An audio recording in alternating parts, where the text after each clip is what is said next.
girl had tons of dating experience, but deep down she was actually very innocent because she didn't know how to say no. She agreed every time someone confessed to her, but none of her relationships ever lasted more than 2 months. It turned out every guy she met was a jerk, which made her stop believing in love. That is, until she met Jack. For the first time, she finally understood what it meant to love and be loved. One day, Jack lost a bet with his friends and was forced to confess to Jenny.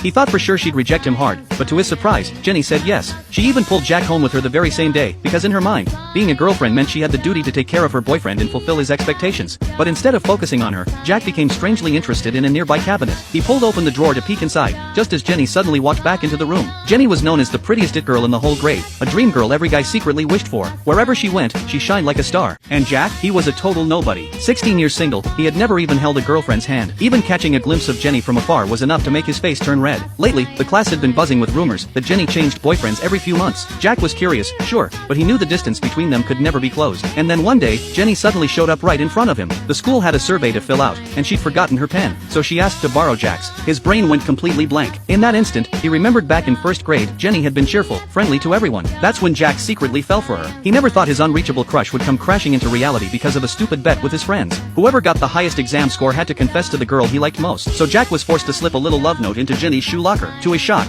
Jenny actually came to meet him. Jack was so nervous he felt like he might crap his pants. But with his friends watching, he had no choice but to man up. Even if he got rejected, at least he would have given it his best shot. So Jack confessed, "I like you." And the moment he said it, he froze. His friends watching nearby couldn't believe what they were seeing. Soon after, the two of them were walking home together. Jack couldn't stop wondering why Jenny would ever agree to go out with him. After all, they'd hardly ever talked before. Jenny just smiled and said, "Then let's start getting to know each other now. Isn't that how you end up falling in love?" Jack stood there stunned. Jenny worried he thought she was just a shallow girl who didn't care who she dated. But actually, she had high standards. She couldn't stand guys who never cut their nails, or those who didn't wipe their sweat. And she wouldn't date flashy guys who could sing, dance, rap, and play basketball. But no matter what people said, whenever someone confessed to her, it still made her happy. Even if those feelings seemed weak, she wanted to give people a chance. Because maybe, a faint crush could grow into something real. Wasn't that exciting to think about? The sad truth was, none of her relationships ever reached that point. Every time, she ended up being dumped. And people started thinking she was easy. But the truth was the exact opposite. She gave her whole heart to every relationship. Even though she dressed sexy and bold, her personality was straightforward and pure. And if another boy confessed to her while she was dating, she would reject him on the spot. That day, they arrived at Jenny's house. Her family happened to be out, so she invited Jack inside. Jack thought they'd just sit in the living room, but she took him straight to her bedroom. His brain short-circuited instantly. Jenny told him to sit anywhere he liked while she went downstairs to grab drinks. Left alone, Jack realized this was the first time he'd ever been in a girl's room. That's when he noticed the cabinet next to him wasn't closed properly. Curiosity tugged at him. He wanted to peek inside. He told himself not to, but his heart was pounding out of control. His brain refused to listen,